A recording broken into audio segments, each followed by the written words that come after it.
Okay, so we should be live. Let me just double check that my audio is working. Just trying to see if the audio is working, because I don't want to do this and then not have any audio, because that would be pretty silly of me. But we've got the audio. The audio is there. So welcome to everyone who is here joining me, who is going to watch this video. Thank you again. And today's video, this live stream, is all about the 2019 comic book films. So we have now had, with the Joker being out for a couple of weeks, we have now had every comic book movie that was going to be released this year has now officially come out in the theater or is now out on DVD, digital release as well. I've got something in my eye here. So now we've got all that out. Let's take a look at them all and let's rank them. I'm going to rank them in what I think the order is from worst to best of the year so far. So I've got 7. So we've got, the 7. So what I didn't want to take Men in Black or anything like that. I wanted to go to the traditional comic book like movies. I don't want to twist it with like a leader manga and stuff like that. This is just pure comic book films. So you've got Shazam, Endgame, Captain Marvel, Dark Phoenix, HellBoy, SpiderMan, Far From Home, and the Joker. So we've got all them. That's what I'm doing. These are the 7. There's going to be 7 of them. So I'm going to go in. I'm going to give you my thoughts and ranking of these 7 films so far this year. So without further ado, let's get into it. And if you like this content, make sure you subscribe and like the video. Check out some more videos I've got. I've got other ranking videos, movie reviews. Let's discuss box office, potential of sequels, and futures of franchises. Are we going to get more? There's plenty of that if you're into that stuff as well. So, and don't forget to leave in the comments or in the live chat your ranking of the comic book films and what are your thoughts on the comic book films this year in 2019. So, without further ado, let's jump into it right now. I'm going to start off with number 7, which I think is the worst comic book movie of the year so far. Well, it's going to be the worst because there is no more coming out. So, number 7 is HellBoy. Let me start off by saying I thought, we had 2 good, pretty decent HellBoy ones, I thought, before. The first HellBoy and then the Golden Army HellBoy. I thought they were pretty decent. They were decent films. Like, you could get invested in them and they were decent. This one, on the other hand, is just absolute garbage. It is pure garbage. I had such high hopes for this film. I was like, cool, they're making it R-rated. They're going hard R. But there were so many problems with this film. I mean, you even had the actor coming out and throwing everyone under the bus, David Harbour, throwing everyone under the bus, saying, I'm proud of what I did, but I, can't control everything and stuff like that. And he threw everyone under the bus, and it was just a complete mess. The story is it is a terrible story. It is terribly executed. I was sitting there and I was watching. I was like, so what was the whole point of that? That had no bearing on the story. And that's what this movie is majority about. There is fight and killing sequences that have nothing to do or warrant being in this movie that helps move the story along. They're just there. They're meaningless. They have no purpose. And it's like, yeah, it's cool. But really, what is that particular kill scene bring to this story? Nothing. So why have it in it? It's just a waste. That is a waste when you can take that out and develop the story and move the story forward and have fight scenes, deaths that will mean something to this storyline. But the storyline is terrible as well. It makes no sense. There is nothing that it is garbage. It is just pure fucking garbage, this film. Just don't even get me started with the whole swearing. I mean, the first minute, there's like 500 F words in it. And I'm like, okay, I understand you are, but you don't need to say the F word every 20 seconds. You don't need to say that. That just because you can doesn't mean you have to. That doesn't make any sense. Look, don't get me wrong. David Harbour was good as HellBoy, but that's about it. That is about it. The rest of it is just nothing. There is nothing there to like about this film besides his performance and maybe some pretty cool action sequences here and there. But other than that, there's not much to this film. And you can see why it only made a handful of millions. It didn't do anywhere near. I mean, I think it made like 20 odd million or something like that at the box office worldwide. So that shows you how bad this film really is. It is just atrocious. It is garbage. And I was so disappointed. I thought this was the chance that we were going to get a pretty good Hellboy, but it all fell apart. And Hellboy, for me, is the worst comic book movie of 2019. It comes in at number 7. Get some water here. Okay. Coming in at number 6 is one that I think it's bad, but it's not Hellboy bad. I mean, I think Hellboy's down here. This one is a bit further up. There is some elements to this movie that I do enjoy. And it is number 6, X-Men Dark Phoenix. Don't get me wrong. The first 2 acts, snooze fest. They are a snooze fest. However, that final 3rd act, the train sequence, when that all picks up, that is phenomenal. That there is phenomenal. I absolutely love that train sequence. That fight was just unreal. You had everything. Magneto at his best. You had the Dark Phoenix coming out, the Phoenix Force coming out at full destructive purpose. There's just so much to love about that fight sequence. However, the first 2 acts hindered this movie. Jessica Chastain, you have such a high A-class actress. One of the best currently right now. And you give her a character that is so dull, that has no backstory. We don't even know anything about him, and you just chuck him in and we expect to just know. No, I'm sorry, but I don't understand anything about what that is. And I shouldn't have to go and read those particular comics to understand that character. And even if you did, I still think this character would be dull because there's no character to this character. It's kind of like just there. It's just there. And what was the purpose? Like, I mean, I've heard that the comic book storyline, when it's in the comic book, is actually very interesting. And it is these characters that they play have a bigger purpose in that storyline. So for me, that why didn't they do that? I don't understand. But then again, you hire a director who has never directed before and you give him a big budget film like this. And he even admitted, and he came out and said it's his fault and he takes full responsibility. And I respect him for doing that. But the first 2 acts are boring. They are freaking boring. They're just, this whole X-Men universe just fell flat in the last 2 movies. You had Age of Apocalypse, which was terrible as well, and Dark Phoenix. But I don't think Dark Phoenix is as bad as people make it out to be. I don't think it's hot, steaming trash that shouldn't exist. There is some good things in this film. But other than, I mean, if you take the first 2 acts and you just focus on the 3rd act, it's friggin' phenomenal. That 3rd act is phenomenal. It is so good. And I personally did like the way they ended it. I did like that way. But, I mean, some people didn't. And I respect that. But for me, X-Men Dark Phoenix isn't as bad as people say it is, but it isn't great either. It isn't good. It is pretty mediocre. So it's number 6, X-Men Dark Phoenix. Now, moving on from here, number 5, these films I think are good to great to excellent. So you got Hellboy down here. Like, it doesn't even fit on the screen. That's how bad Hellboy is. Then you got X-Men Dark Phoenix, and then number 5 is up here. And number 5 is Captain Marvel. I did thoroughly enjoy Captain Marvel when I went and saw it. I think Brie Larson did a fantastic job. I like her in this role. The story was good. I mean, we went back to the 90s, a lot of nostalgic elements in there, the blockbuster, all those sort of elements that you want. And being someone from the 90s and that, you kind of grew up with all that stuff, and it puts a smile on your face when you see that stuff. I thought the storyline was great. I mean, you're there. What they do is they make you believe that the Skrulls are the bad guys. They're the villains. They're the ones that are trying to take over. But when they give you the twist and they flip it and you're like, wait a second, the Kree are actually the bad people. So that was quite good. I thought that was great. The de-aging technology they did with Nick Fury, with Samuel L. Jackson, was phenomenal. And I tell you what, Samuel L. Jackson and Brie Larson, that chemistry was perfect. I love that chemistry when they're bouncing off each other. It was just phenomenal. And it really carried the movie and made the movie great. That was, in my opinion, was what the best thing about this movie was that dynamic and relationship they had and the way they had the chemistry bouncing off. I thought that was great. Goose was a cool little extra to have as well.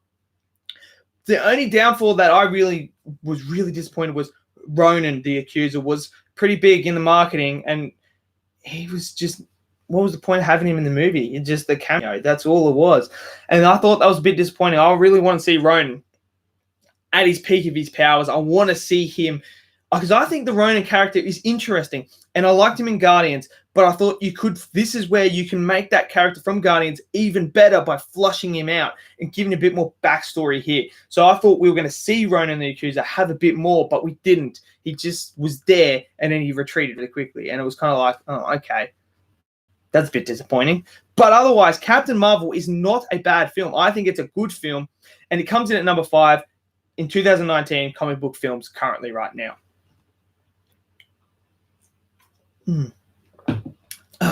All right, coming at number 4 is my most anticipated film, Avengers Endgame. This was my most anticipated film of the year. It overtook Star Wars for the first time ever that I never had a Star Wars film number 1. And that was because of Last Jedi. I wasn't a big fan of Last Jedi. So it's kind of a bit like, a bit down. And after how good the MCU has been, the run they've done just really hyped me up to this particular movie. This was the climactic, the end battle with Thanos. What was going to happen? How were they going to fix everything that happened in Infinity War? And I tell you what, to me, Endgame is probably one of the best movies at an ending of a particular saga. I think this was perfect. I mean, I wouldn't change anything. Yes, to me, I love this film. There is a lot of plot holes and plot issues in this film that don't make sense, that contradict each other. But I tell you what, I don't care, because the payoff you get is worth it. The payoff is worth it. We finally got everything we wanted. This was just fan service. This was, thank you for watching everything we've done for the last 11 years. This movie is for you fans. This is everything you guys want. We're going to fan service the shit out of this movie and give you everything you want, except for the Hulk. We're not going to give you the Hulk, but we're going to give you everything else. And that was the disappointing thing. I wanted to see Hulk really fight Thanos and really go at it, but we didn't see that again. But we got the Mjolnir and Cap. That moment, I tell you what, in the theater, that moment right there was absolutely mental. Everyone went off in that. When you see Mjolnir rise and Cap grabs him and starts wrecking Thanos, everyone in the theater went wild for that. That was an absolute epic scene. Then you have that Cap. This is the shot of the movie for me. Cap standing up, Thanos' army's coming down, and you get that wide view shot. Cap's up on the mountain here, and the whole army's there, and you're just sitting there, and you're like, you know what? That's what Captain America's all about. No matter how bad the odds are stacked against him, this guy will not give up. And that, to me, was the perfect shot. I'd love an absolute poster of that. That just would be so cool. And then we get the moment where the circles start coming out of the sky, and you hear on your left, and everyone comes out, and you see the relief, and that moment there is all, everyone went off. And then, I mean, I could go on for hours about that last hour of Endgame. That last hour of Endgame is the best third act hour I've ever seen in a movie. I tell you that now. It is just phenomenal. It is everything you want in a comic book film, and it just went over. Look, the issues, yes, it contradicts itself. You take this from here, like the whole time travel stuff, they do contradict themselves. They do set a thing here like this. If you do this now, it won't affect the past. But then it's like you take this out, that's going to affect it. And it's kind of like, well, okay, you're contradicting yourself here. You know, Cap goes back in time, but yet he's old here. But that shouldn't, if you go back in time, that shouldn't, fix that shouldn't do anything to the present time. Him going back shouldn't affect the present time. That was stated, but then you see at the end, but the payoff is worth it because Cap gets his perfect ending that we all wanted to see him do. And it's the same with Tony Stark. The only way he had to go out was that way, to be that after everything they built from the first Avengers, where Cap says, you're not the guy to make the sacrifice.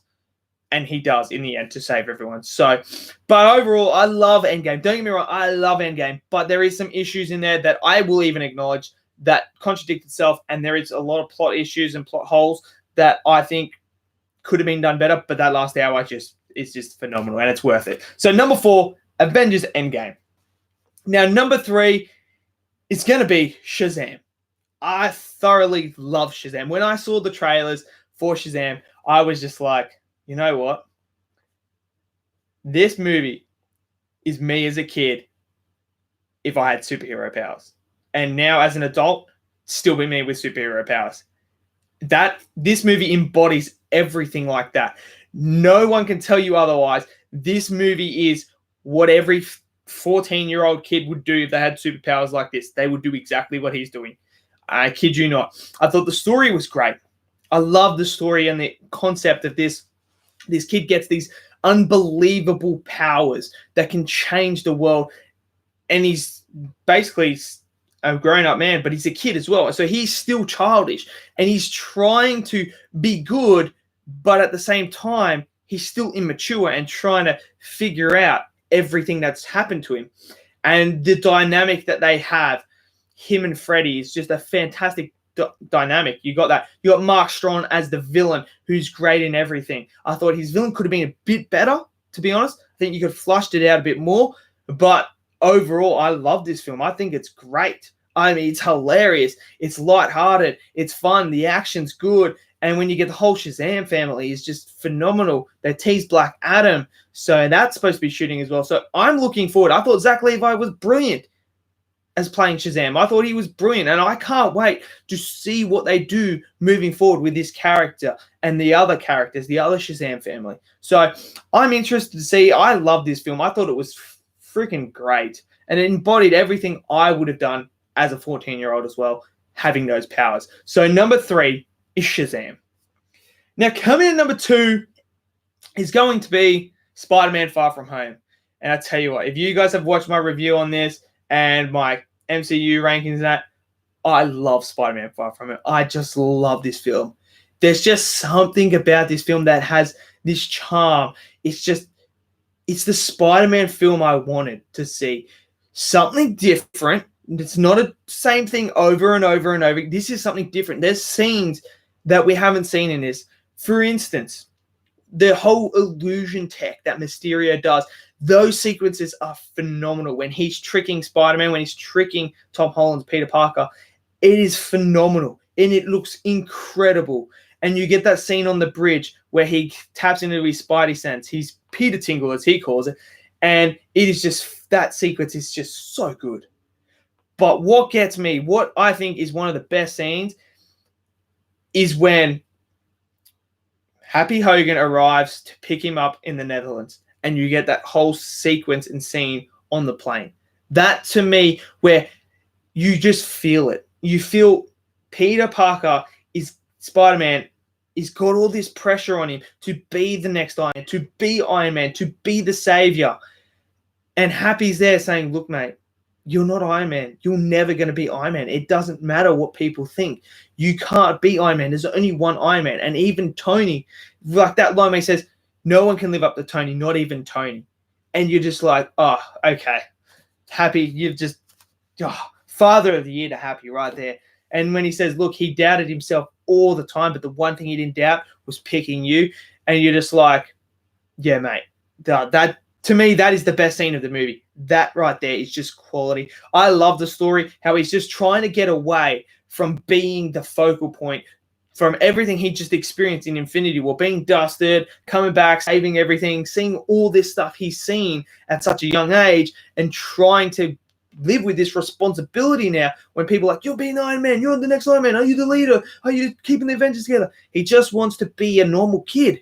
And I think that this movie gets that about Peter Parker. He just wants to be a normal person for once, and he wants to go on vacation. He wants to fall in love with MJ. He wants to, have all that relationship with her, but he has to then do this superhero thing. And yeah, Jake Gyllenhaal as well as Mysterio, fantastic, absolutely fantastic. So Spider-Man Far From Home is the number 2 comic book film of the year at this point in time, and it won't change. Because, it might, no, probably not. But coming in number 1, and it's the last film they haven't mentioned, and it's the Joker movie. Joker, with Joaquin Phoenix, Todd Phillips directing. I saw this movie again, and I tell you what, after seeing it again, yep, it confirms what I believe. This is my opinion. The Joker movie is the best film of the year so far. In my opinion, it is the best film. This film is just something else. It transcends from the comic book material and genre of film to something else. I mean, you could only really say what transcended the comic book genre in film. You could say the Dark Knight trilogy and what the Joker this movie, and there's not really anything else really that really transcends beyond what its material is. And this movie is so realistic and so grounded. It is just, you have this mental ill person who is failed by society. Society fails him. And he's got nowhere to go, but only place he can turn is down the dark path. And when he starts finding joy out of those things, you're kind of sitting there and you're like, dude, no, don't do it. Come on, man. We want to see you go good. And it's just, sorry, one too many bad days can do this to someone, can turn them to this life, to turn them down here. And this movie asks some serious questions of you as an audience. Like, what do I do to contribute in society to creating this monster? How do I create this monster? Can I be a bit nicer to people? When you're on Facebook or Twitter or anything like that, you write the comment, read it again and go, you know what? Should I really, is there any way necessary that I need to say this hateful comment to this person? No. Give constructive criticism, but don't go overboard. And these are things that we have as a society now as issues that we contribute to potentially people like this. And there is some freaking strong, powerful things in this movie about mental illness, like the line that he says, like, people, you know what the worst thing about having mental illness is? People expect you to behave like you don't have one. And it's so true. Most of us in society today expect someone with mental illness to behave like they don't. And it's not fair on that person for us to do that. And that's why this movie addresses those issues. And it's just phenomenal. Joaquin Phoenix is just absolutely amazing in this film. Like, to be honest with you, I can't split him and Heath as Joker. They're two different characters. And to me, what they both bring is something completely different. You got Heath. He's the yin-yang to Batman. He needs to be there to be Batman. He's the chaotic version of the Joker. He's there to create chaos, to be there for Batman, to have something there. And Heath does a fantastic freaking job of bringing that out. Don't get me wrong. I wish we saw him in the third one. I think that was the plan, to have his Joker return in Dark Knight Rises and be the big focal point and go even further. I was so excited to see what Heath could do with this Joker. Unfortunately, we didn't get that. But then you go over to Joaquin Phoenix, and this guy carries the film on his shoulders. He's in every scene. He just, for an actor to be in every scene, to have this movie so focused on him, for him to do something like this is phenomenal. It is world class. And he deserves an Oscar nomination, and I will be very shocked if he doesn't get one. Because I think he has a legitimate chance to win. Currently, right now, he's my front runner. He's the front runner for winning this award, for winning the Best Actor at the Oscars. Granted, I haven't seen all the movies, and I haven't seen, there's movies still to come out and stuff like that, so the opinion could change. But currently, right now, for what we've seen, I think he is leading the race. It's a phenomenal movie, and if you guys haven't seen The Joker yet, it's still in theaters. Check it out. I guarantee you, it is a dark film, and it transcends everything you know about comic book material into something else. And for me, it's the best movie of the year so far, and it is the best comic book movie of the year. So, let's recap it. Number 7, HellBoy. Number 6, X-Men Dark Phoenix. Number 5 is Captain Marvel. Number 4, Avengers Endgame. Number 3, Shazam. Number 2, Spider-Man Far From Home. Number 1, Joker. So thank you for joining me. Thank you for watching. Don't forget to subscribe or like if you want more content like this. There's plenty to check out. Some other videos I've got movie rankings, movie reviews, future of franchises. Let's dive into those things. box office talk. There's some stuff on here. So check out my channel if you want. Hopefully there's something there. If you've got some ideas or anything, don't be afraid to leave them in the chat or leave them in the comments, because I want to hear everyone's opinions. And let me know, what are your rankings of the comic book films so far this year, and what are your thoughts on them? Are you excited for next year as well? Because it's going to be different. 2 MCU films next year, and that's Black Widow and The Eternals. So it's going to be an interesting year next year. We now have moved on from Endgame. We have now moving on in the MCU. So it's going to be interesting to see how it all moves on now. I'm very intrigued and very interested. Disney Plus drops as well this month coming, November. So you've got those shows coming as well from the MCU. So I'm very intrigued to see where we go from here. What is going to be the state of the comic book genre now? I don't think there's comic book movie fatigue at the moment. Look at the money they're making. There's no fatigue there at this point in time. But it's going to be interesting to see now with no Cap, no Iron Man, and that, how are we going to move forward? We do have Matt Reeves' Batman coming as well, so could that be the new staple moving forward? So I'm very interested. Let me know in the comments, what are your thoughts? And thank you again, and I'll see you guys in the next video. Peace out.